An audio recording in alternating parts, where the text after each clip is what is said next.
Para que nunca falte un documento e para que a información sexa transparente e clara, o Concello de Pontevedra e a Delegación na cidade do Colexio de Arquitectos de Galicia asinaron hoxe un convenio de colaboración para axilizar as licencias urbanísticas. O obxectivo é que toda a documentación necesaria para solicitar un permiso chegue antes ao urbanismo. A través dunha plataforma, os proxectos serán visados de forma digital, sen ter que presentalos de xeito presencial no Concello. En definitiva, ven sendo algo así como conectar as dúas plataformas de tramitación que ten o propio Concello e o Colexio de Arquitectos para axilizar as tramitacións e tamén na liña de modernizar a administración, non?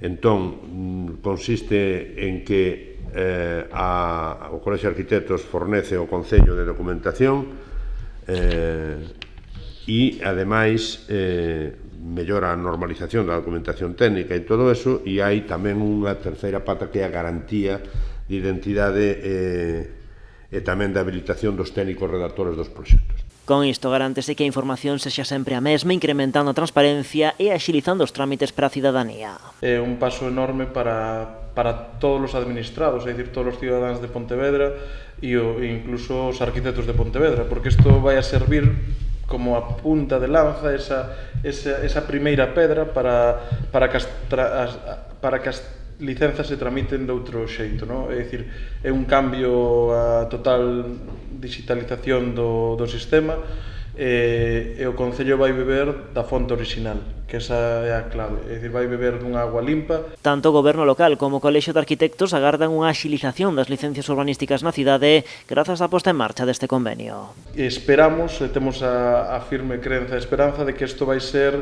un revulsivo para que as licenzas se movan con máis rapidez, que é un dos plans que sabemos que ten o Concello e que é un dos intereses grandes, non? Entonces, xunto con isto e con algunhas ferramentas máis que sabemos que se están a traballar, pois entendemos que as licencias se van a axilizar. Uns e outros entenden tamén que este convenio demostra o seu compromiso pola modernización da administración coa implementación de ferramentas que aproveitan as vantaxes das novas tecnoloxías.